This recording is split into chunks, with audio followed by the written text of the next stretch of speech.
Hi Alisa, how are you? Hi Rohit, thank you. I am fine. How are you? I am also fine. आज हम लोग discuss करेंगे एक healthy discussion tier 3 and tier 1, क्योंकि बहुत सारे LinkedIn पे पोस्ट आते हैं कि टीयर 1 को हर चीज आसानी से मिल जाता है, जैसे कि जॉब हो गया, एक्सपोजर हो गया, या फिर कोई भी ढेर सारी चीज जो होती है वो टीयर 1 के लिए बहुत ही आसान होता है इन कंपैरिजन टू टीयर 3 के बच्चे से। वो सोचते हैं कि मेरे लिए प्रोडक्ट बेस में कंपनी का जो जॉब है वो मेरे लिए है ही नहीं। तो इस पे आज हम लोग डिस्कशन करेंगे और बहुत सारे क्वेश्चंस थे जो टीयर 3 से आए थे कि कैसे हम इसको सॉल्व करें और क्या उनका जो मिथ है वो हम लोग यहाँ पे बस्ट आउट करेंगे और उन मिथ को हटाएंगे उनके सामने से, ताकि वो भी कंपेयर ना करे टीयर 1 से और टीयर 1 को हर चीज आसान ना समझे कि उनको हर चीज आसानी से मिल जाता है। हम लोग स्टार्ट करते हैं। Hi Alisa, give your introduction about yourself. मैं अलीशा हूँ और मैं आईआईटी बॉम्बे की स्टूडेंट हूँ। अभी मेरा फाइनल ईयर चल रहा है। मेरा एक यूट्यूब चैनल भी है, कोड विद अलीशा। अभी अभी नाम बदला है मैंने। पहले probability coding is fun is one नाम था उसका, बट मैंने बदल लिया। अभी एक शॉर्ट सा नाम रखा है, कोड विद अलीशा। और मेरा प्लेसमेंट हुआ है माइक्रोसॉफ्ट में, कैंपस के थ्रू ही हुआ है। ऑन कैंपस प्लेसमेंट था मेरा। उससे पहले मेरी इंटर्नशिप सिटी बैंक में थी। So this is about me and looking forward to interact with Rohit. I also give my introduction. My name is Rohit and currently I am incoming software engineer at EY और मेरा internship हुआ था internship studio में। EY जो है मेरा on campus है और इंटर्नशिप स्टूडियो एक स्टार्टअप कंपनी थी जो कि ऑफ कैंपस थी। इंटर्नशिप थर्ड ईयर में लगी थी और मैं टीयर 3 से हूँ, Meghnath science institute of technology. तो now please explain what is the difference between tier 3 and tier 1। I guess I mean IITs and NITs bids VIT. Maybe these are considered tier one. I am also not sure कि difference क्या है इन सब में. So can you explain But about tier 1? I explain about tier 3 कि why it uh, is tier 1। tier one के बारे में exactly क्या बताना है? मतलब टीयर 1 क्यों कहा जाता है as compare to lots of college, क्यों क्यों आईआईटी बॉम्बे या फिर एनआईटीज को टीयर 1 कहा जाता है, और फिर ऐसा मतलब क्यों कहा जाता है, क्यों क्यों कॉलेज को सब बराबर नहीं देखते हैं। Um, शायद इस वजह से क्योंकि जेई के थ्रू एक परसेप्शन बन गया है कि टॉप रैंकर्स का मतलब आईआईटी में होता है। और हो सकता है कि प्लेसमेंट्स एवरेज जो पैकेज होता है यहाँ पर वो मेरे कॉलेज का आई थिंक एवरेज 14 लाख है पर एनम सीटीसी जो दिया जाता है। तो हो सकता है इस वजह से टीयर वन कहा जाता हो। Okay, so now we will come to next question, that is attendance policy कैसा होता है, मतलब स्ट्रिक्ट होता है कि नहीं। ऑफलाइन में जब था हमारा, जब काफी स्ट्रिक्ट था हमारा। ऐसा था कि फर्स्ट ईयर में स्ट्रिक्ट नहीं था। फर्स्ट ईयर में अटेंडेंस एक्चुअली स्ट्रिक्ट नहीं था और नहीं करते थे। मतलब मार्क तो भी चलता था क्योंकि फर्स्ट ईयर में एक्सप्लोर कर रहे होते हैं सब बच्चे और ब्रांच भी फिक्स नहीं होती है, आप चेंज कर सकते हो। बट सेकेंड ईयर से बहुत स्ट्रिक्ट पॉलिसी था। 80% अटेंडेंस अगर नहीं होती है, हालांकि प्रोफेसर पर डिपेंडेंट था, बट मोस्टली जनरली सारे कोर्सेज का यही था, हमें बायोमेट्रिक से मार्क करनी होती थी। और अगर 80% अटेंडेंस नहीं है तो आपको एक ग्रेड दिया जाता है जिसको डीएक्स ग्रेड कहते हैं। डीएक्स मतलब कि आपको दोबारा ही वो कोर्स करना पड़ेगा और एग्जाम भी दोबारा लिखने पड़ेंगे। तो काफी खतरनाक ग्रेड दिया जाता था। ये काफी स्ट्रिक्ट पॉलिसी थी, हालांकि प्रोफेसर पर डिपेंडेंट होती थी, बट मोस्टली प्रोफेसर स्ट्रिक्ट थे इसको लेकर। बट फिर थर्ड ईयर से जब से ऑनलाइन हो गया है मेरा, 2 साल से मैं ऑनलाइन पढ़ रही हूँ। तो अब तो स्ट्रिक्ट अटेंडेंस पॉलिसी नहीं है, बट स्ट्रिक्ट नहीं है। बट थर्ड ईयर में मेरे कुछ कोर्सेज में ऐसा था कि अगर आप अटेंड करोगे 80% तो आपको 10 नंबर दिए जाएंगे। तो एक इंसेंटिव था कि एटलीस्ट क्लासेस अटेंड करो। ये था हमारा। और हम लोग के कॉलेज में भी, जैसे मैं बहुत सारे अपने दोस्तों से बात करता हूँ कि टीयर 3 कॉलेज में अटेंडेंस का पॉलिसी स्ट्रिक्ट होता है, 75% यू हैव टू अटेंड। तो अटेंडेंस पॉलिसी लगभग सब में सेम ही है, दोनों में यू मतलब स्ट्रिक्ट है और हम लोग को अटेंड करना पड़ता है college. So now coming to the हाँ। नेक्स्ट क्वेश्चन, दैट इज कि कोडिंग कल्चर कैसा होता है, और ये मुझे मेरे ख्याल से कि बहुत ज्यादा फर्क ला देता है कॉलेज में। तो पहले मैं अपने कॉलेज का बता देता हूँ कि हम लोग के कॉलेज में कोडिंग कल्चर कैसा था। तो हम लोग जब फर्स्ट ईयर में आए थे तो हम लोग के जो सीनियर्स थे वो इंट्रोडक्शन दिए अपना, और कभी भी ये नहीं बताया कि हम लोग को पढ़ना होगा DSA to get into the good company, वो they always talking about TCS, Infosys, only 3 to 4 LPA, और उनका बस एक मोटिव था कि एक लैंग्वेज कर लो और क्या करना उसके बाद कोई आइडिया ही नहीं था। तो मेरे ख्याल से कोडिंग कल्चर नहीं था, ना ही कॉम्पिटिटिव कोडिंग का इन्वॉल्वमेंट था, और मतलब वो अपना बच्चा जानती नहीं थी कि उनका फ्यूचर होगा कैसा, बस वो आगे इंजीनियरिंग करने, इंजीनियरिंग करके एक डिग्री मिल जाएगा एंड दैट्स इट। तो इस टाइप का था, कोडिंग कल्चर पूरा हिला हुआ था। तो यही था, इस टाइप का हम लोग का कोडिंग कल्चर था। हमारे कॉलेज में एक कोडिंग क्लब है, web and coding club, but मतलब इवेंट्स करवाते रहते हैं वो कोडिंग, जैसे स्क्रैच में गेम्स कैसे बनाते हैं, ऐसे इवेंट्स करवाते रहते हैं जितना मुझे ध्यान है उनके बारे में। बट एक जो कल्चर है कोडिंग कम्युनिटी का, वो मुझे लगता है कि फिर भी आई मीन काफ़ी बच्चे खुद ही कम्युनिटीज में खुद से करते हैं, और ये ज़रूर आई थिंक एक एक बेनिफिट रहता है कि कम्युनिटी में अगर आप मिलकर साथ में लोग कोडिंग करते हैं तो एक बेनिफिट रहता है, क्योंकि एक तो आप किसी के साथ डिस्कस कर सकते हैं आराम से, और आपके आसपास लोग कर रहे हैं तो एक इंस्पिरेशन भी रहता है कि मेरा फ्रेंड भी कर रहा है तो मुझे भी करना चाहिए, मुझे भी इससे इसकी तरह करना चाहिए।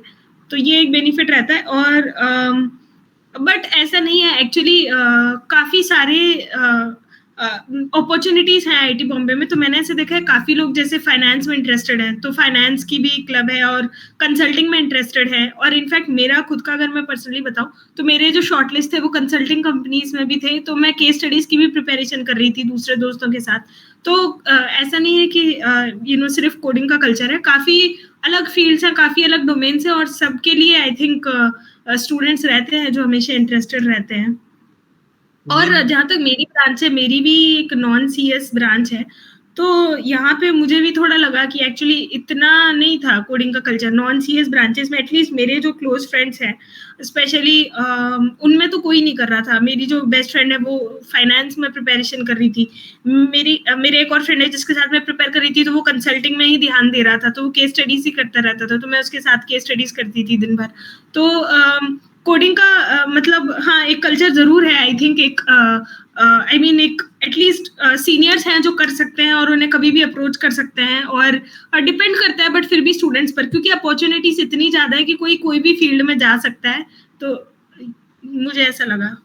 तो in terms but of opportunity, हाँ, मेरा एक बायस परसेप्शन हो सकता है, क्योंकि मैं जनरली नहीं बोल सकती सबके लिए, मैंने जो देखा है मैं वो बोल रही हूँ, तो हो सकता है कि गलत हो। तो ओके, तो now you are in which you are called like IIT Bombay, तो one of the great college, तो जो भी होगा परसेप्शन वो सही हुआ क्योंकि तुमने वो देखा है। बट मेरे कॉलेज में मुझे फिर भी लगा कि हर बच्चे का अपना एक्सपीरियंस नया होता है, कोई भी जनरल एक्सपीरियंस नहीं होता। हर बच्चा कुछ ना कुछ कर रहा है। जैसे मेरा एक फ्रेंड है भी, उसने रॉकेट टीम स्टार्ट करी, तो उसको तो प्लेसमेंट में पता नहीं बैठना है या नहीं, वो अपने उस चीज में इतना ज्यादा खुश है और उसने रॉकेट टीम स्टार्ट करी है। तो हर कोई अपना एक नया एक्सपीरियंस, आई मीन कोई भी दो बच्चों को कंपेयर नहीं कर सकते। मैंने देखा है कि मेरे कॉलेज में हर किसी की जर्नी अलग रहती है, तो एक जनरल परसेप्शन नहीं बना सकते। ओके, तो इन टर्म्स ऑफ अपॉर्चुनिटी जो आपका कॉलेज है वो बहुत ही मतलब हर एक चीज में दे रहा है, जैसे कि फाइनेंस में, रॉकेट में, या फिर किसी भी फील्ड में जाना है तो अपना अपॉर्चुनिटी बना के वो जा सकता है किसी भी फील्ड में। तो अपने कॉलेज की अगर हम लोग बात करें तो यहाँ पे भी कोडिंग क्लब्स हैं, लेकिन यहाँ पे लोग अवेयर नहीं है, जैसे कि उनको बस चाहिए कि एक जॉब मिल जाए, बस वो फाइनेंशियली थोड़े सिक्योर हो जाए। वो अवेयर नहीं, और वो चाहते नहीं कि मुझे कुछ आगे और बढ़ना है। 80% ऑफ द स्टूडेंट की मैं बात कर रहा हूँ। सिर्फ जैसे मान लीजिए अगर 100 स्टूडेंट है तो उसमें मात्र 10 स्टूडेंट ही ऐसा है जो कि बहुत बड़ा करना चाहता है या फिर किसी अलग फील्ड में आना चाहता है। स्टार्टअप हो गया, कोडिंग हो गया, फाइनेंस हो गया। और जो रेस्ट 90 ऑफ द स्टूडेंट है वो किसी फील्ड में जाना नहीं चाहते हैं। उनको बस एक जॉब मिल जाए, और उनके लिए भी वो मेहनत नहीं करना चाहते हैं फोर्थ ईयर में आके भी। तो ये मैं देखा हूँ, अभी तक अवेयरनेस उनको नहीं है कि मुझे जाना क्या, मेरा फ्यूचर कहाँ है, और जो मेहनत होता है वो भी नहीं करना चाहते हैं। तो ये मैं देखा हूँ काफ़ी अपने कॉलेज में। तो मैं ये बोल सकता हूँ कि ये मेरा ओपिनियन हो सकता है और कॉलेज के लिए अलग हो, टियर 3 के लिए, बट मेरे कॉलेज के लिए मैं जो देख रहा हूँ वो मैं बताया हूँ। मुझे लगता है कि अगर अवेयरनेस हो, मुझे लगता है कि बच्चे जरूर आई मीन स्टूडेंट्स जी। बहुत अच्छा कर सकते हैं। और आई मीन बहुत अच्छी बात है कि आप ऐसा चैनल खोल कर एक लोगों को एक अवेयरनेस दिला रहे हैं, क्योंकि मैंने जितना देखा है कि प्रोडक्ट बेस्ड कंपनीज अब तो इतने सारे एग्जाम्पल्स है, अब तो एक्सेप्शन भी नहीं रहे। ये जो बड़ी यस बड़ी यस। प्रोडक्ट बेस्ड कंपनीज है जिनको डीएसए आता है, जिनको कॉम्पिटिटिव आता है, और जैसे हैकाथन्स इतने सारे होते रहते हैं, तो कोई भी आराम से आई मीन तैयारी करके क्लियर कर सकता है। तो बहुत अपॉर्चुनिटीज है, ये अच्छी बात है। Yes yes. अब वो जो था पहले 2-3 साल पहले, अब वो नहीं है, क्योंकि अब अवेयरनेस बहुत ज्यादा बढ़ गया है ड्यू टू कोविड।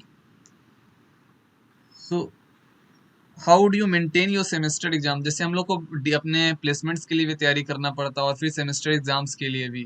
तो क्या ऐसा होता है कि सेमेस्टर एग्जाम्स के लिए हम लोग को बहुत ज़्यादा लोड देना पड़ता है? कंपनी आती है तो सीजीपीए देखती है क्राइटेरिया के लिए। तो कैसा होता है आप लोग का कल्चर इस सेमेस्टर एग्जाम्स के लिए?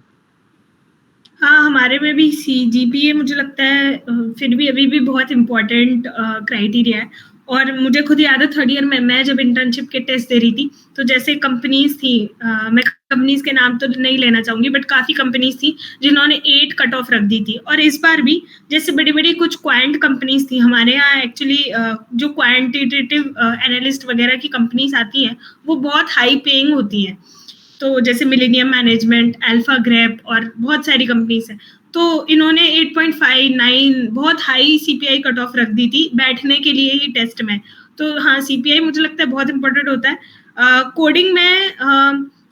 कोडिंग में फिर भी आई मीन एटलीस्ट एक टेस्ट बेस्ड भी होता है कि डीएसए जो है, डीएसए का टेस्ट होता है, वो अगर अच्छे से कर लो तो फिर भी एटलीस्ट सीपीआई शायद उतना मैटर नहीं करती जितना बाकी फील्ड्स में करती है। जैसे कंसल्टिंग वगैरह हमारी जो कंपनीज आती है उसमें तो सीपीआई बहुत ज्यादा मैटर करती है, और उसी बेसिस पे रेज्यूम से सीपीआई देखकर ही फिल्टर करते हैं। बट कोडिंग में हाँ, कुछ कंपनीज हैं जो शायद सीपीआई देखकर भी थोड़ा बना लेती हैं, आई थिंक 7 और समथिंग एटलीस्ट एक रखती है कट ऑफ। बट काफी ऐसी भी कंपनीज हैं जो सिर्फ आई मीन टेस्ट को इम्पोर्टेंस देती हैं, आपके प्रोजेक्ट्स को, आपके इंटर्नशिप्स को, आपके एक्सपीरियंसेस को इम्पोर्टेंस देती हैं। तो सब तरह की कंपनीज हैं। एंड बट मुझे ऐसा लग रहा है कि आजकल शिफ्ट हो रहा है कि सीपीआई को थोड़ा कम इम्पोर्टेंस दे रहे हैं, और आपका जितना नॉलेज है, स्किल सेट है, एक्सपीरियंस है, उसको ज्यादा इम्पोर्टेंस दिया जा रहा है।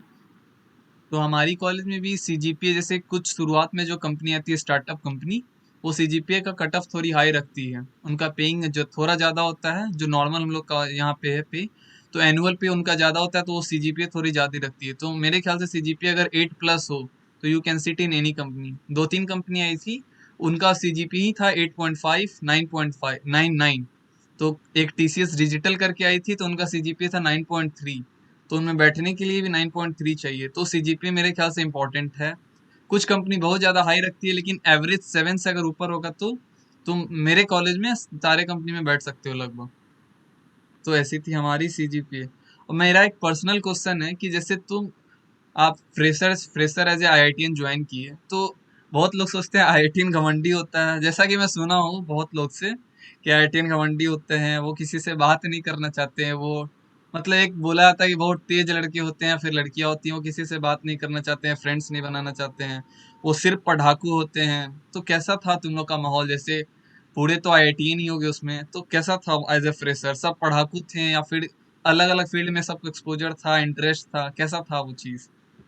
एक्चुअली फर्स्ट ईयर बहुत अच्छा था मेरा, और मेरा फर्स्ट ईयर बेस्ट टाइम था कॉलेज में, क्योंकि हम सब लोग आई मीन घर से इतनी दूर सब रह रहे थे साथ में, तो बहुत आई मीन एक बहुत अच्छी बॉन्डिंग बन गई थी सबके साथ। हम 4-5 दोस्त थे, हम इतना घूमते रहते थे, हर दूसरे दिन हमने सारी मूवीज एग्जॉस्ट कर दी थी। वहां पर पास में थिएटर था, सारी मूवीज एग्जॉस्ट कर दी थी। कभी कभी तो ऐसा होता था कि अब नेक्स्ट मूवी कौन सी देखे, जो थिएटर में लगी है सारी देख ली। बहुत घूमते थे, बहुत आई थिंक। और आसपास हीरा नंदानी है हमारे आईआईटी पवई कैंपस, तो वहाँ पे बहुत घूमते थे। वहाँ की नाइट लाइफ बहुत अच्छी है, वहाँ पे रेस्टोरेंट्स बहुत अच्छे हैं, तो बहुत ज्यादा घूमते थे हम लोग। और एक बार तो रात में पुलिस ने हमें भगा दिया कि 3 बजे तक क्या घूम रहे हो, क्या बैठे हो यहाँ पे, जाओ अपने कॉलेज जाओ। तो बहुत आई थिंक बहुत अच्छा टाइम था। और ऐसा कुछ नहीं है। एक बार मुझे याद है हॉस्टल के नीचे हम लोग सब डांस कर रहे हैं, रात भर डांस कर रहे हैं, 12 बजे से शुरू किया, सुबह 6 बजे तक डांस कर रहे हैं हॉस्टल के नीचे, गाने वाने बजाकर हम 4-5 लोग। तो बहुत अच्छी एक बॉन्डिंग बन गई थी। और इनफैक्ट मुझे मुझे बहुत अच्छा लगता है कि मेरा फ्रेंड था एक ऐसे जो बहुत पढ़ाई करता था, और हम ग्रुप में बाकी 2-3 लोग बिल्कुल पढ़ाई नहीं करते थे, तो वो हमें एग्जाम के एक दिन पहले पढ़ा देता था। किसी तरह उसने हमें पास करवाया फर्स्ट ईयर में। इतना इंटरेस्ट नहीं था मुझे पढ़ाई में, मैं नहीं करती थी, बट फिर सेकेंड ईयर से थोड़ा सीरियस हो गई मैं। फर्स्ट ईयर में तो उसके बदौलत ही मैं सारे एग्जाम्स में पास हुई हूँ।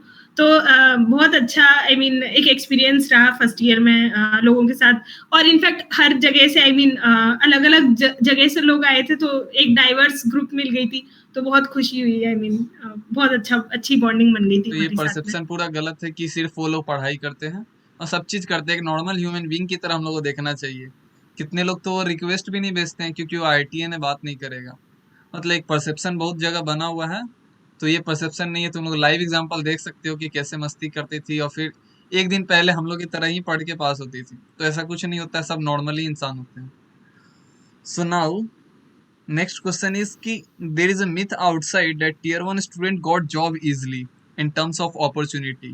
It seems to be very easy from outside. लेकिन हम लोग को लगता है ना कि बाहर से उन लोग को जॉब बहुत जल्दी मिल जाएगा, उन लोग का तो आईटी में इंटर हुआ लाइफ सेट। ऐसा बहुत लोग का, माँ बाप का भी, रिलेटिव्स का भी थॉट बना हुआ है कि उन लोग जैसे इंटर किया fresher as a IIT now you are set, अब तो जॉब का चिंता नहीं है। तो कैसा था चैलेंज? क्या एकदम सेम मेहनत करना पड़ता था? और पूरा एकदम डिटेल में बताओ कि क्या क्या होता था। um, हाँ, ये शायद परसेप्शन है, मुझे लगता है कि मेरे आसपास भी मतलब मेरे रिलेटिव्स, मेरे पेरेंट्स को भी शायद यही था कि मतलब आईआईटी में आ गए हैं तो अब तो सेट हो जाएगी लाइफ, और ये बहुत गलत परसेप्शन है। और जो आईआईटी में, मैं उनको भी बोलना चाहती हूँ जो फ्रेशर्स है, क्योंकि मैंने खुद वो गलती करी है फर्स्ट ईयर में। मुझे भी लगता था कि ठीक है, जब पढ़ लेंगे देख लेंगे, थर्ड ईयर में, फोर्थ ईयर में, अभी से क्यों पढ़े। तो इतना मतलब बहुत ज्यादा मुझे लगता है कि टाइम वेस्ट मैंने किया हुआ है फर्स्ट ईयर में। तो ऐसा नहीं करना चाहिए, क्योंकि बहुत ज़्यादा इम्पोर्टेंट होता है। और जब थर्ड ईयर में अचानक से मेरे इंटर्नशिप के टेस्ट आए, तो और मेरा डे 1 में एक तो इंटर्नशिप भी क्लियर नहीं हुआ पहले, क्योंकि मेरा इंटरव्यू भी अच्छा नहीं गया, तो उसकी भी मैंने तैयारी नहीं की। और फिर बाकी जो कोडिंग के टेस्ट हो रहे थे वो भी नहीं हो रहे थे। इनफैक्ट जो टेस्ट होते हैं वो बहुत हाई लेवल के होते हैं, उसके लिए आपको 2 साल एटलीस्ट मेहनत करनी ही पड़ेगी। तो फर्स्ट और सेकंड ईयर आप वेस्ट नहीं कर सकते हो, क्योंकि सेकंड ईयर खत्म होते ही आपके इंटर्नशिप के टेस्ट शुरू हो जाते हैं, और अगर आपकी एक अच्छी इंटर्न नहीं रहे तो फिर प्लेसमेंट में भी काफी दिक्कत होती है। तो बहुत इंपॉर्टेंट है अच्छे से पढ़ाई करना और एक अच्छी सीपीआई बनाकर रखना। और अगर आपको कोडिंग फील्ड में इंटरेस्ट है तो कोडिंग में मेहनत लगेगी, और वो कम टाइम में होने वाली चीज है ही नहीं वो उसमें, क्योंकि 30 मिनट में आपको एक सवाल सॉल्व करना है, हो सकता है आप कर लोगे 4 घंटे में, बट 30 मिनट में आपको करना है, तो आपको बहुत ज्यादा प्रैक्टिस की जरूरत है, ताकि आप 30 मिनट्स में उसका लॉजिक भी सोच लो और बहुत फास्ट कोड लिखना भी आपको आ जाए, और वहां पर आप सही लिख लो। तो बहुत इंपॉर्टेंट है कि आप उस हिसाब से, उस लेवल से प्रैक्टिस करो। इसलिए मुझे लगता है कि और कॉम्पिटिटिव कोडिंग भी बहुत से लोग करते हैं, और वो इंटर्नशिप और प्लेसमेंट के टेस्ट में बहुत ज़रूरत शायद होती है एटलीस्ट कि आपको अंडरस्टैंडिंग हो। तो टेस्ट भी हाई लेवल के होते हैं, उस हिसाब से मेहनत की ज़रूरत होती है। और इनफैक्ट जैसा मैंने भी डिस्कस किया कि आप बोल रहे हैं ना कि इजी होता है, तो अगर सीपीआई नहीं है तो बिल्कुल भी इजी नहीं होता है। कंपनीज आराम से कट ऑफ डाल देती है। वो क्यों? आई मीन अगर उन्हें भी इन्वेस्ट करना है तो वो ऐसे लोगों को लेना चाहेंगी जिनका एटलीस्ट बार सेट है। अब वो सही है या नहीं, वो डिबेट एक अलग है, बट एटलीस्ट कंपनीज के नजरिए से देखें तो उनको हाई सीपीआई, अच्छे प्रोजेक्ट्स और अच्छी स्किल्स चाहिए, और टेस्ट में भी अच्छे नंबर चाहिए। तो इतनी सारी चीजें अगर आपको कवर करनी है तो आपको टाइम देना ही पड़ेगा। इसका मतलब ये नहीं है कि एक्सप्लोर मत करो, बहुत सारे क्लब्स हैं, बहुत सारी चीजें, सब बैलेंस करके मुझे लगता है चलना पड़ेगा। और वो वही आई थिंक कॉलेज लाइफ आपको सिखाती है कि आप बैलेंस कैसे करके पढ़ाई भी करके आप फाइनली एक अच्छा रिजल्ट लेकर निकलो। तो इजी नहीं होता, ये मिथ था। अब हम लोग पूरा देख लिए कि सबको पढ़ना पड़ता है, चाहे वो टीयर 3 कॉलेज में हो या फिर टीयर 1। फर्स्ट ईयर से अगर कोई मेहनत करेगा तो इंटर्नशिप लगेगा थर्ड ईयर में, देन फोर्थ ईयर में प्लेसमेंट। तो एक जो मिथ था बाहर की, रिलेटिव सोचते हैं टैग लग गया आईटी का तो लाइफ सेट, तो ऐसा कुछ नहीं होता। अगर वहां भी 4 साल नहीं पढ़े तो लाइफ वेस्ट हो जाएगा आगे चल के। तो हमारे कॉलेज में क्या होता है कि जैसे इंटर्नशिप का कोई सीन नहीं होता है, तो बच्चे पढ़ते ही नहीं है। वो सोचते हैं कि लास्ट का 3 या 6 मंथ पढ़ लेंगे, दैट्स इट। और मुझे तो खुद पता नहीं था कि थर्ड ईयर में इंटर्नशिप होता है या फिर नहीं होता है, क्योंकि वहाँ अवेयरनेस ही नहीं था, सीनियर कोई बताने वाला नहीं था और टीचर्स अपने लेक्चर्स देते थे बस। तो जहाँ अवेयरनेस नहीं होगा तो वहाँ किसी को पता नहीं चलेगा क्या करना है बस। तो हम लोग बोला गया था कि बस लास्ट के 6 मंथ पढ़ लेना, जॉब लग जाएगा। तो ड्यू टू पेंडेमिक अवेयरनेस बढ़ा और बहुत सारे लोग जान पाए, और शायद मेरा प्लेसमेंट लग गया, क्योंकि मैंने भी 2 ईयर अपने पूरे वेस्ट कर दिए मस्ती में कि चलो कॉलेज में आ गया, अब क्या करना है, बस कुछ नहीं करना है। तो यही सब था मिथ। तो जो टोटली खत्म हो गया, हम लोग को पढ़ना पड़ेगा ही, क्योंकि कोडिंग जो है टाइम लेता है। और लॉट्स ऑफ कंसिस्टेंसी चाहिए, डेली प्रैक्टिस चाहिए प्रॉब्लम सॉल्विंग स्किल्स का, चाहे वो लीड कोड करो, जीएफजी करो, कॉम्पिटिटिव कोडिंग करो, तुम्हारा डेली कंसिस्टेंसी होना जरूरी है। और मैं उसमें ऐड करना चाहूंगी, आपने कहा कि पढ़ना पड़ेगा, मुझे लगता है एक बार अगर आप कोडिंग करो और अगर आपको इंटरेस्ट आ जाए, एक यस थ्रेशोल्ड यस। होता है कोडिंग का, उसके बाद आपको खुद कोडिंग अच्छी लगने लगती है। आई मीन वो क्वेश्चन सॉल्व करने का क्रेज हो जाता है कि अच्छा इसमें ऐसा लॉजिक लगेगा, हाँ एक बार यार। बनने लगता है तो मुझे लगता है आसान हो जाता है। तो बस शुरू की थोड़े दिन की बात है, उसके बाद हो सकता है कोडिंग में आपको खुद मजा आने लगे, फिर काफी अच्छा एक इन्वायरमेंट बन जाता है और आप खुद आई मीन कोडिंग कर लोगे, फिर तो काफी अच्छी चीज है। एडिक्शन एक टाइप का बन जाता है, जैसे कि अभी अब कुछ कुछ कर रही है, जैसे जीएफजी क्या कर रही है कि डेली कोडिंग डाल रही है और रिवॉर्ड्स भी दे रही है, जैसे टी शर्ट, अमेजोन वाउचर। तो ये एडिक्शन के लिए, जैसे लीड कोड हो गया तुम्हारा, डेली दे रहा है वो हर चीज की, प्रॉब्लम सॉल्व करो और रिवॉर्ड्स मिलेगा। तो आजकल बच्चे बस एक्सपोजर के लिए भी कर रहे हैं, और कुछ कुछ गलत भी जा रहे हैं, जैसे क्या कर रहे हैं, प्रॉब्लम को कॉपी पेस्ट कर दे रहे हैं बस रिवॉर्ड्स के लिए, अपने लिंक्डइन पे पोस्ट के लिए। तो ये दोनों चीजें प्रोज भी है, कौन से कैसे यूज करते हो तुम्हें पता होना चाहिए। नाउ नेक्स्ट क्वेश्चन इज कि पीयर डज मैटर कि नहीं, क्योंकि जैसे कि बोला आपने कि कल्चर हमारे यहाँ अच्छा होता है कोडिंग का या फिर जो भी, तो पीयर्स कैसे होते हैं वहाँ के। तो पहले मैं अपना बता दूं कि हम लोग का पीयर्स कैसा होता है। तो हम लोग के कॉलेज में क्या था कि एक टेलीग्राम ग्रुप बना था हम लोग का कोडिंग का फर्स्ट ईयर में। तो उस समय तो नहीं किया, लेकिन जब पेंडेमिक स्टार्ट हुआ तो हम लोग का टेलीग्राम ग्रुप बना ही हुआ था और कोई कभी कोडिंग क्वेश्चन पूछा नहीं था। तो फिर मैं स्टार्ट हो गया था, तो मुझे दिक्कत आने लगी थी 2-3 महीने में। तो मैं कुछ क्वेश्चन पूछा 2-3, तो जितने भी क्लास के बंदे थे किसी ने जवाब ही नहीं दिया। तो पीयर्स तो बनाना दूर, वो पता नहीं जवाब क्यों नहीं दे रहे थे। कुछ अच्छे कोडर्स भी थे मेरे कॉलेज के, फिर भी वो जवाब नहीं दे रहे थे मेरे आंसर्स का, कि डाउट है इसका सॉल्व कर दे, और मिल के सॉल्व करे और मिल के ग्रो करे। तो आई गेस कि मेरे क्लास में पीयर्स नहीं था, और बहुत सारे टीयर 3 में है ऐसा, पीयर्स है कोडिंग ग्रुप का, लेकिन मेरे क्लास में एटलीस्ट नहीं था। तो आप लोग में कैसा था, पीयर्स का क्या इम्पैक्ट था कि नहीं? जहाँ तक आई मीन मेरा खुद का पर्सनल सवाल है, तो मेरे जो फ्रेंड्स थे वो तो आई मीन मेरे जो क्लोजेस्ट फ्रेंड्स थे वो कोडिंग नहीं कर रही थी। मेरी बेस्ट फ्रेंड है, उसका फाइनेंस में हुआ है, उसका भी अर्नस्ट एंड यंग में हुआ है, एंड मेरी एक और फ्रेंड है, उसका प्रोडक्ट मैनेजमेंट में हुआ है एक बहुत अच्छे स्टार्टअप में, और एक और फ्रेंड है उसका कंसल्टिंग में हुआ है बहुत अच्छी कंपनी में। खैर तो आई मीन बट मैं और लोगों को जानती थी जो कोडिंग कर रहे थे, तो मेरी एक ग्रुप बनी हुई थी, हम उस पर कभी कभी क्वेश्चंस डिस्कस कर लिया करते थे। कभी कुछ अच्छा क्वेश्चन देखा तो आई मीन भेज दिया करता था। और मेरा एक फ्रेंड था जो मेरे साथ जो इंटर्नशिप में था, वो कोड शेफ काफी करता था, तो उसका उसके कोई भी कॉन्टेस्ट वगैरह हो तो वो उस ग्रुप पे डाल दिया करता था।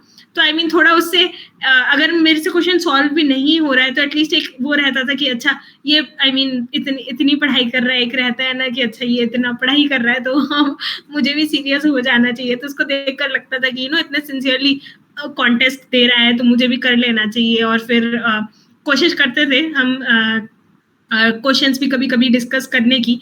तो मेरा पर्सनल एक्सपीरियंस तो ये रहा, बट हाँ मैंने देखा है मेरे कॉलेज में लोग आई मीन डिस्कस करते हैं फ्रेंड्स के साथ और एक कम्युनिटी बनाकर साथ में मिलकर पढ़ाई करते हैं। तो वो आई थिंक बहुत अच्छा बेनिफिट है कॉलेज का, क्योंकि उससे मोटिवेशन बना रहता है कि दोस्त लोग कर रहे हैं तो मुझे भी करना चाहिए।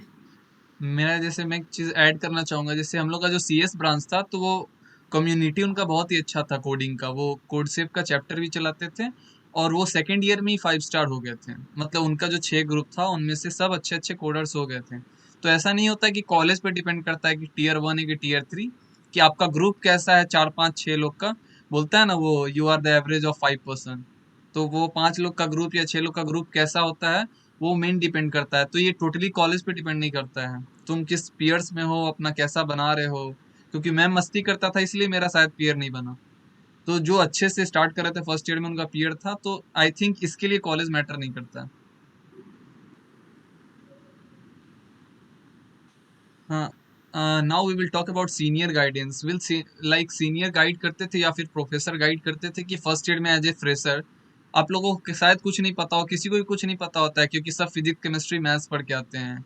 एकदम से नया शिफ्ट होता है कोडिंग, तो सीनियर का गाइडेंस या फिर प्रोफेसर का गाइडेंस होता था कि नहीं, कि आगे क्या करना है हम लोग को, क्या पाथ करना है फॉलो, कैसा था गाइडेंस? कोडिंग में तो प्रोफेसर का नहीं था क्योंकि मेरी नॉन सीएस ब्रांच थी। तो इनफैक्ट मुझे याद है हमारे एक प्रोफेसर थे, और वो क्या करते थे, वो लेक्चर में हम जब आते थे ना, तो एक दिन ऐसा करते थे महीने में कि वो रूम्स बंद कर दिया करते थे लेक्चर हॉल के। कोई नहीं जा सकता उस टाइम बाहर, क्योंकि कभी-कभी ऐसा होता था प्रोफेसर मुड़े लिख रहे हैं, बच्चे भाग गए बस अटेंडेंस लगा के। तो वो एक दिन बस बंद कर दिया करते थे और हमें बोलते थे कि इंजीनियरिंग में आपको कुछ करना है। तो मेरी जो ब्रांच है उसकी तरफ मोटिवेट करते थे, क्योंकि वो बोलते थे कि तुम लोग कंसल्टेंट बन जाओगे, फाइनेंस में चले जाओगे, ये सब जॉब करोगे, इंजीनियर बनने के लिए आए हो तो यहाँ पे इंजीनियरिंग वाली पढ़ाई करो और देश को बहुत सारे प्रॉब्लम सॉल्व करने की जरूरत है, तो इंजीनियर बनकर उन प्रॉब्लम्स को सॉल्व करो। वो ऐसे काफी मोटिवेशन देते थे, मुझे ये प्रोफेसर का याद है। बट जहाँ तक प्लेसमेंट्स का सवाल है तो आई मीन प्रोफेसर्स का ऐसा कुछ ज्यादा मुझे नहीं लगता इंटरेक्शन इसमें रहता है हमारे कॉलेज में। उनका इतना कुछ रोल नहीं रहता और वो बच्चे जिस फील्ड में जाना चाहे उसमें जाते हैं। कोई भी मेरे प्रोफेसर का मुझे याद नहीं है जिसने प्लेसमेंट के बारे में बिल्कुल भी बात की हो अभी तक, कोई या मोटिवेट किया हो कोई भी फील्ड। अगर मोटिवेट किया है तो वो इंजीनियरिंग फील्ड के लिए ही मोटिवेट किया है कि इंजीनियर्स बनो, ना कि आई मीन ऐसे प्रोफेशन में जाओ जो नॉन कोर होते हैं। तो मेरे कॉलेज में एक टीचर्स थे, प्रोफेसर संजय झा, जो कि बहुत ही अच्छे थे और वो हमें शुरू से ही बोलते थे कि ये पढ़ो डीएसए पढ़ो। लेकिन हम लोग मस्ती के कारण उनका ध्यान नहीं दिए बात को, लेकिन वो बोलते थे कि तुम लोग को प्लेसमेंट्स में दिक्कत नहीं आएगी, सी पढ़ो अच्छे से। तो एज ए प्रोफेसर और एक सीनियर्स भी कुछ कुछ थे जो कि बहुत ही अच्छे थे, लेकिन काफ़ी जो सीनियर्स थे वो अच्छे नहीं थे। कुछ सीनियर्स थे जो मोटिवेट करते थे कि तुम्हें प्लेसमेंट्स लेना है, फिर ये वो आके गाइड करते थे। तो आई थिंक कि हम लोग के कॉलेज में सीनियर्स कुछ अच्छे थे और कुछ बुरे भी थे। वो तुम्हारे इम्पैक्ट पे है कि तुम किस तरफ जाना चाहते हो। तो हम लोग शायद बुरे तरफ चले गए, मस्ती करने की तरफ, दैट्स वाई। तो थोड़ा सा हम लोग मैं बोल सकता हूँ कि हम लोग के कॉलेज में सीनियर का गाइडेंस था और प्रोफेसर्स भी कुछ कुछ बहुत सारे अच्छे थे जो कि गाइड करते थे कि कभी भी डाउट्स है तुम पूछ सकते हो उनसे। So now next question is, lots of student in tier 3 college saying top product based company are only for tier 1 students in perspective of placements, not for them. So what's are your views? आप बता दीजिए इसका पहले, I think ज्यादा अच्छा रहेगा। Yes, तो जैसे कि हम लोग में टीयर 3 में जैसा कि हम लोग बताएं कि हम लोग में कोई मतलब उतना अवेयरनेस नहीं था, तो हम लोग खुद बात नहीं करते थे प्लेसमेंट्स का। तो मैं अपने क्लास की बात कर रहा हूँ क्योंकि मुझे सब क्लास का और पता नहीं है। तो अपने क्लास में क्या होता था कि हम लोग सिर्फ कॉलेज जाते थे और बस जो लेक्चर अटेंड किए बस वही पास करना था। और इतना पता था कि सब टीचर्स या कुछ बोलते थे कि एप्टीट्यूड पढ़ना ज़रूरी है क्योंकि कंपनी एप्टीट्यूड पूछती है। तो जैसा कि हम लोग के कॉलेज में था कि उतना नहीं था, और प्रोडक्ट बेस के बारे में तो कभी सपने में भी नहीं सोचे थे कि प्रोडक्ट बेस्ड कंपनी होता भी है। We only know TCS, Infosys, Wipro, Accenture, only service based company we know. We don't think about the product based company. मुझे पता भी नहीं था कि अमेजोन इंजीनियर हायर्स करती है और शायद बहुत लोग को मेरे क्लास में नहीं पता था। और टीयर 3 में आई थिंक कि एक रेशियो है कि टोटल 100 इंजीनियर्स में ओनली 20 पीपल का जॉब लगता है और उसमें से मात्र 3 पीपल ही टॉप प्रोडक्ट बेस्ड कंपनी में जाते हैं और 20 पीपल एम्प्लॉयड होते हैं सिर्फ, एंड रेस्ट 80 पीपल जॉबलेस रहते हैं, यानी कि उनको जॉब नहीं मिलता है। तो ऐसा रेशियो है और 90% जो है हम लोग का इंडिया में कॉलेज है वो टीयर 3 ही है। तो ये था मेरा पर्सपेक्टिव व्यू।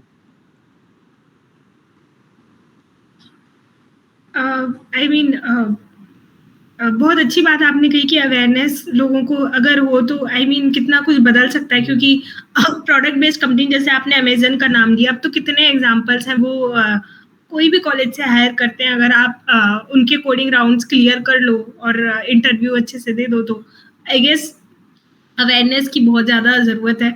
और मुझे लगता है कि लोगों तक पहुंचेगी बात, तो आई एम श्योर कि लोगों को पता होगा तो उस हिसाब से वो मेहनत करेंगे, कोशिश करेंगे। तो बहुत अच्छी चीज रहेगी अगर ये डिफरेंशिएशन खत्म हो जाए। टीयर 1, टीयर 2, टीयर 3 ये डिफरेंशिएशन ही नहीं होना चाहिए, सिर्फ कोडिंग पर, सिर्फ स्किल्स पर आपका प्लेसमेंट होना चाहिए, तो काफी अच्छी चीज रहेगी ये।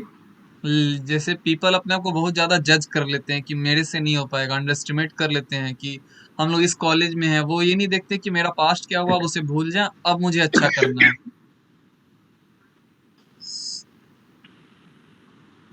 Now, what are the pros and cons of like being in the tier 1 college? क्या pros है और क्या cons है? प्रोज जहाँ तक मुझे लगता है, मैं अपने कॉलेज का बता देती हूँ। प्रोज जो मुझे लगा आईआईटी बी का बहुत अच्छा, आई मीन एक पीयर ग्रुप रहा। सेकंड, कुछ प्रोफेसर्स तो मुझे लगे मुझे एक्चुअली जेई टाइम में मुझे इतने अच्छे नहीं लगते थे मेरे टीचर्स, ये मेरा पर्सनल बायस है। बट मैंने जब कॉलेज में देखा तो कुछ प्रोफेसर्स ऐसे थे जो इतने इंटरेस्ट से, इतने पैशन से पढ़ाते थे, बहुत अच्छी उनकी टीचिंग थी और बहुत अच्छे अच्छे बड़े कॉलेजेस से। एक मेरी प्रोफेसर है जो MIT से पढ़कर आई है, PhD करी है, तो बहुत अच्छे तरह से वो पढ़ाते थे और उनको इतना इन डेप्थ नॉलेज है उनकी चीज का, तो वो उनसे पढ़ने का एक मौका मिला जो मुझे बहुत अच्छा लगता है। और नेक्स्ट है कि हो सकता है हमारे कॉलेज में हर चीज एक्सप्लोर करने की एक अपॉर्चुनिटी है, एक प्लेटफॉर्म है कि आप जो करना चाहो एक्सप्लोर कर सकते हो। और एंटरप्रेन्योरशिप वगैरह के लिए बहुत ज्यादा आई थिंक इन्वायरमेंट भी है, बहुत ज्यादा सपोर्ट भी है। हमारा एक टाटा का सेंटर खुला हुआ है, वो फंडिंग भी देता है स्टूडेंट्स को। ई-सेल है हमारे कॉलेज में, बहुत अच्छे अच्छे कॉम्पिटिशन्स ऑर्गेनाइज कराता है उस लेवल तक। और बहुत अच्छी अपॉर्चुनिटीज है कल्चरल्स में भी। मूड इंडिगो का नाम तो शायद काफी लोगों ने सुना होगा। तो मुझे लगता है हर चीज को एक्सप्लोर करने का बहुत अच्छा एक अपॉर्चुनिटी है। जैसे अभी कुछ लोगों ने खुद से रॉकेट टीम खोली, मेरा एक फ्रेंड है उसमें, तो बहुत एक सपोर्टिव इन्वायरमेंट है कि जो कोई अच्छा कुछ करना चाहता है तो उसको एक सपोर्ट मिल जाता है। ये चीज मुझे अच्छी लगी। और जहां तक कॉन्स की बात है तो कॉन्स एज सच मैं क्या बोलूं, मुझे एज सच कुछ मैं कुछ बोलूंगी नहीं, फिर आप बोलोगे कुछ भी नहीं बता रही है अपने कॉलेज के बारे में, बुराई नहीं कर रही है। बट सच में मैं एक जरूर मुझे लगा कि अभी भी वो जो सिस्टम है ना एग्जामिनेशंस का, ये सिस्टम वैसा ही है अभी कि पढ़ाई कर लो, नंबर ले आओ और उस बेसिस पर CPI है, उस बेसिस पर जज कर सकते हैं। तो जरूरी नहीं है कि जो ज्यादा नंबर ला रहा हो वो ही नंबर लाने के तरीके बहुत होते हैं और सिर्फ नंबर पे आप कैसे डिसाइड कर सकते हो। थोड़ा और I think practical based learning होनी चाहिए और थियोरिटिकल बेस्ड लर्निंग मुझे अभी भी लगा कि ज्यादा है। कितना एप्लीकेशन बेस्ड है ये नहीं कह सकते। और प्रोजेक्ट्स पर आई थिंक अभी भी फोकस होना चाहिए। शायद ऐसे कोर्सेज होना चाहिए जो कम्प्लीटली हो सकता है प्रोजेक्ट्स वगैरह हो सकता है ऑनलाइन की वजह से अभी मैंने एक्सपीरियंस नहीं किया हो, बट थियोरिटिकल लर्निंग मुझे लगा कि काफी ज्यादा है। हो सकता है जरूरी है अंडर ग्रेजुएट लेवल पर, मेरा परसेप्शन हो सकता है, मुझे इतनी नॉलेज नहीं है कि क्या जरूरी है क्या नहीं। बट फिर भी अगर प्रोजेक्ट बेस्ड लर्निंग होती, कुछ एप्लीकेशन बेस्ड लर्निंग ज्यादा होती, एक मोटिवेशन और होता कि क्यों कर रहे हैं हम ये जो कर रहे हैं, थोड़ा और होता तो शायद लर्निंग कंप्लीट होती, अच्छी होती। मैं एक कॉन्स बताना चाहूंगा टीयर 1 के लिए कि जैसे एक टीयर 3 का बच्चा अगर कोई माइक्रोसॉफ्ट निकाल ले टीयर 1 का, तो टीयर 3 के बच्चा को ज्यादा एक्सपोजर मिलेगा उस टाइम, क्योंकि वो बोलेगा कि वो ज्यादा मेहनत करके आया। ऐसा मैं लिंक्डइन पे देखा हूँ कि वो खुद अपने लिख देते कि from tier 3 to Microsoft, from tier 3 to this. मतलब उनको एक्सपोजर चाहिए बेसिकली, तो उनको एक्सपोजर वहां ज्यादा मिलता है, बल जबकि मेहनत दोनों का सेम होता है। तो आई थिंक एक्सपोजर मिलता है ज्यादा टीयर 3 को, अगर वो उस लेवल पे पहुंच जाते हैं तो। लेकिन मेहनत सेम लगता है ये कोई नहीं जानता है, तो एक शायद कौन हो सकता है, मगर जिसके लिए जो सोचे उसके लिए कौन से, अगर वो नहीं सोचता है तो फिर उसके लिए कोई कौन नहीं है। सुनाओ, हम लोग के कॉलेज का प्रोज एंड कॉन्स अगर डिस्कस करें तो हम लोग के कॉलेज में सीनियर्स बहुत सपोर्टिव हैं, प्रोफेसर सपोर्टिव हैं, and our TPO is very supportive. और मेरे ख्याल से टीयर 3 में एक चीज का सबसे ज्यादा कमी है, वो अवेयरनेस। कोडिंग कल्चर कम है, क्लब्स होते हैं लेकिन उनको कोई फॉलो नहीं करता है अच्छे से। तो एक ग्रुप अच्छा सा होना चाहिए जो इसके फॉलो करे और कॉम्पिटिटिव इन्वायरमेंट बना के रखे।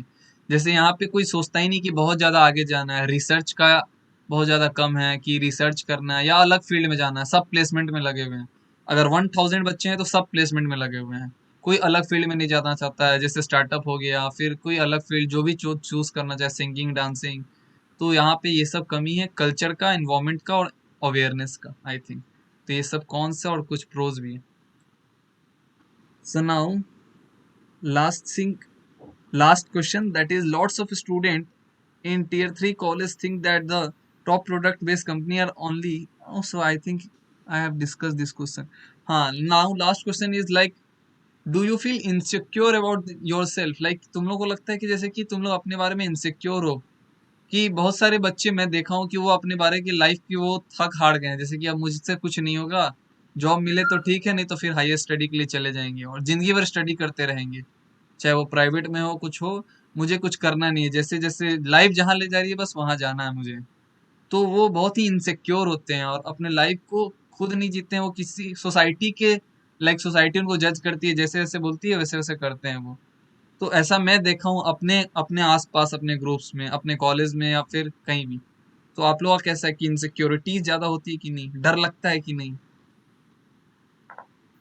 ये तो मुझे लगता है इंडिविजुअल पर डिपेंडेंट होता है, कौन किस तरह से सोचता है। और हाँ, बट ऐसे होते हैं लोग जो सोचते हैं कि हर कोई ये कर रहा है तो मुझे भी वही करना चाहिए, बट आई थिंक ये तो इंडिविजुअल डिपेंडेंट होता है, ऐसा जनरलाइज नहीं कर सकते। ओके, तो हम लोग सब चीज डिस्कस कर लिए हैं, लाइक लॉट्स ऑफ डिफरेंस, क्या क्या होता है, प्रोज एंड कॉन्स। तो आज एक लाइव एग्जांपल हम लोग देख दिए कि आप टीयर 1 और टीयर 3 में डिफरेंस नहीं करना है, और कोई भी कहीं भी पहुंच सकता है at the same level. 4 year बाद तुम लोग सेम जगह पे काम कर सकते हो, और सेम माइंड होता है, कोई भी चेंज नहीं होता है। तो हम लोग सारी चीज लगभग डिस्कस कर लिए हैं। Anything you want to add? बहुत अच्छा आपका इनिशिएटिव है, और इसी तरह लोगों को इंस्पायर करते रहिए, और इसी तरह आप अपना चैनल आगे बढ़ाते रहिए। Wish you all the very best for your channel. और कोडिंग बहुत ही फन चीज है। मेरे तो पहले चैनल का भी नाम था probability coding is fun is one, क्योंकि कोडिंग बहुत अच्छी चीज है, और मुझे लगता है कि लोग अच्छे तरीके से अगर किसी को भी कुछ भी समझाया जाए, पढ़ाया जाए, तो हर किसी को इंटरेस्ट आ जाएगा। तो मुझे लगता है बस शुरू के इनिशियल स्टेप्स लेने की जरूरत है, उसके बाद कोडिंग करो तो इजी बनती चली जाती है। तो जितने और लोग जुड़े हैं, बहुत अच्छी चीज है। और कोडिंग के प्रोजेक्ट्स बनाने में बहुत मजा आता है। मैंने एक चीज बनाई थी, टेलीग्राम बॉट बनाया हुआ था मैंने प्रोजेक्ट में, क्योंकि जब कोविड का ये हुआ था ना, तो गवर्नमेंट ने एपीआई थर्ड पार्टी पब्लिक कर दी थी। तो मैंने ऐसा बॉट बनाया हुआ था कि बस आप अपना स्टेट का नाम डालो, अपने डिस्ट्रिक्ट का नाम डालो, तो गवर्नमेंट की एपीआई से डेटा फेच करके आपको बताता है कि आपके आसपास कितने सेंटर हैं, उनमें कितने डोजेज ओके, अवेलेबल है, फ्री है या नहीं। तो वो मुझे प्रोजेक्ट बनाते हुए बहुत मजा आया था। हालांकि मैंने अपने रेज्यूम के लिए बनाया, बट जब मैंने बनाया तो मुझे बहुत मजा आया ऐसी चीजें करके। तो इतनी अच्छी चीजें आप कर सकते हो कोडिंग के थ्रू। तो मुझे लगता है और लोगों को कोडिंग में जुड़ना चाहिए। मैं भी एक बनाया था प्रोजेक्ट, लाइक पैंडेमिक में ही, रोहित एनजीओ करके, जिससे क्या होता था कि कनेक्ट कर सकते थे। जैसे बहुत लोग को सरकार की मदद नहीं पहुंच रही थी, तो मैं एक वेबसाइट बनाया जहाँ पे तुम रेज कर सकते हो मदद के लिए। कोई भी गरीब को मदद करना है तो उस दोनों को कनेक्ट कर रहे थे, कि कोई भी मदद करना चाहता है वो मदद करे और अपना फोटो डाल सकता है, जिससे कि अब वोट मिलेगा उसको, तो जिसका ज्यादा फोटो रहेगा वो ऊपर रहेगा। तो एक इंस्टाग्राम टाइप का था कि अगर, लेकिन ये गुड इनिशिएटिव था कि इंस्टाग्राम पे हम अपना फोटो डालते हैं, यहाँ पे अपना फोटो क्लिक करके डालेंगे, लेकिन किसी का मदद करके। तो ये चीज था और बहुत ही मजा आया था उस टाइम। लग रहा था जैसे मैं कितना बड़ा प्रोजेक्ट बना दिया हूँ या स्टार्टअप कर रहा हूँ। तो मजा ही आता वही है खुद से कोडिंग। बनाते हैं तो हाँ, पैशन रहता है। बहुत अच्छा लगा मुझे आपके प्रोजेक्ट जान के, बहुत इंटरेस्टिंग है। हम बाद में शेयर कर लेंगे लिंक वगैरह। ओके, मैं डिप्लॉय भी किया था लेकिन वो फ्री था pythonanywhere.com पे। तो अब तो शायद नहीं है, गिटहब पे लिंक होगा, मैं फिर एक बार डिप्लॉय कर दूंगा बाद में। तो थैंक यू वेरी मच। और एक बार अपना कोड का कुछ, जो भी कोडिंग करते हो चैनल, उसके बारे में डिस्क्रिप्शन बता देना, मैं उसका लिंक नीचे डिस्क्रिप्शन में डाल दूंगा। क्या है वो चैनल? ठीक है, थैंक यू सो मच। मेरे चैनल का नाम कोड विद अलीशा है, और डीएसए के अराउंड 200 क्वेश्चंस हैं। सबसे ज़्यादा डायनेमिक प्रोग्रामिंग के हैं, वो मुझे सबसे ज़्यादा अच्छा लगता है। मुझे लगता है सबसे इंटरेस्टिंग टॉपिक भी है, और उसमें उसमें सबसे ज़्यादा क्वेश्चंस की वीडियो बनाई हुई है मैंने। ग्राफ्स के भी काफ़ी एल्गोरिथम है, बीएफएस, डीएफएस, शॉर्टेस्ट पाथ, काफ़ी सारी चीज़ें हैं। और मोस्टली लीड कोड और गीक्स फॉर गीक्स के डेली चैलेंजेस अब आजकल अपलोड करती हूँ। सो कोई outro, anything like short, short description in, like कोई भी आउटरो, एक दो वर्ड का, मतलब एक लाइन का कुछ बोलना चाहेंगे व्यूअर्स को? व्यूअर्स को बोलूंगी,